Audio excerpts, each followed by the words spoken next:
Olá, terceiro ano, eu sou a professora Arla e hoje na nossa videoaula eu vou falar sobre a disciplina de matemática, tá? Com o assunto de medidas de comprimento e medidas de capacidade e regiões planas e sólidos geométricos, tá? Então vamos começar. Medidas de comprimento. O metro é a unidade de medida do comprimento e a palavra metro significa o que mede, tá? Quando precisamos efetuar medições pequenas, nós usamos as unidades menores do que o metro. Por exemplo, o decímetro, o centímetro ou o milímetro, tá? Mas quando efetuamos grandes medições, como por exemplo distâncias de cidades, nós utilizamos unidades maiores do que o metro. E dessas unidades, a mais utilizada é o quilômetro, tá certo? Na tabela abaixo, vocês vão observar algumas unidades que são derivadas de um metro, tá? Maiores que o metro, nós temos o quilômetro, representado pelo km, temos o hectômetro, representada pelo hm, e o decâmetro, representado por dm. E menor do que o metro, nós temos o decímetro, dm, centímetro, cm e milímetro, mm, tá certo? O metro, ele também pode ser representado assim, por exemplo, um m. M quer dizer que é metro, tá? E um metro é igual a 100 centímetros, tá certo? cm. Há vários instrumentos de medida que utilizam o metro e o centímetro também.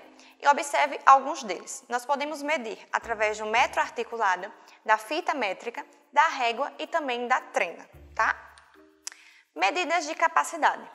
O litro é a unidade de medida de capacidade, tá?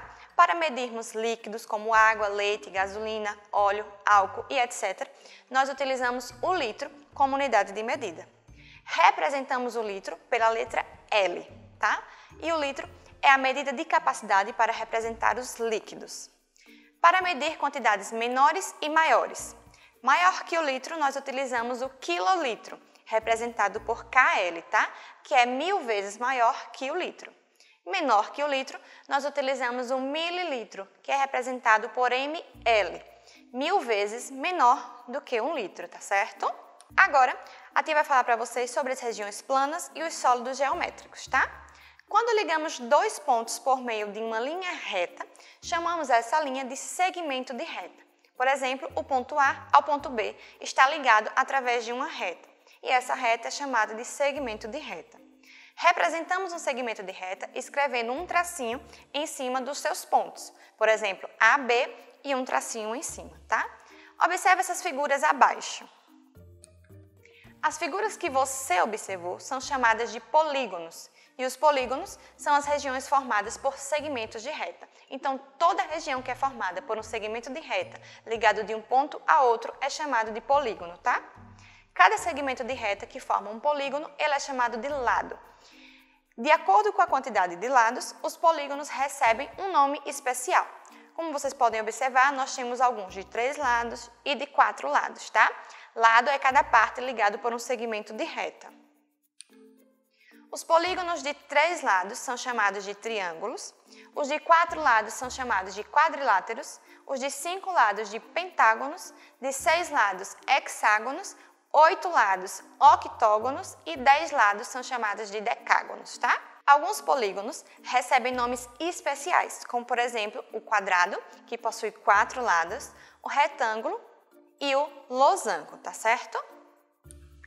Quando podemos observar um objeto de várias maneiras, ou seja, do alto, de baixo, por um lado e pelo outro, dizemos que temos uma figura sólida.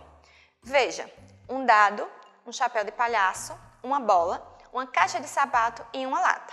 E embaixo nós temos alguns sólidos geométricos que representam essas figuras. O dado é representado pelo cubo, o chapéu de palhaço é representado pelo cone, a bola pela esfera, a caixa de sapato por um bloco retangular ou paralelepípedo e a lata é representado pelo cilindro. Os sólidos geométricos que possuem os lados poligonais, eles têm face, vértice e aresta. A face é cada lado do sólido geométrico, tá? A vértice é a ponta formada pelo encontro das duas faces. E as arestas é cada linha que une uma face à outra, tá? A esfera ela é um sólido geométrico limitado por uma superfície curva, ou seja, a sua forma ela é esférica. Ela não tem faces, ela não tem vértice e ela também não tem arestas, tá bom? Espero que tenham gostado e até o próximo vídeo.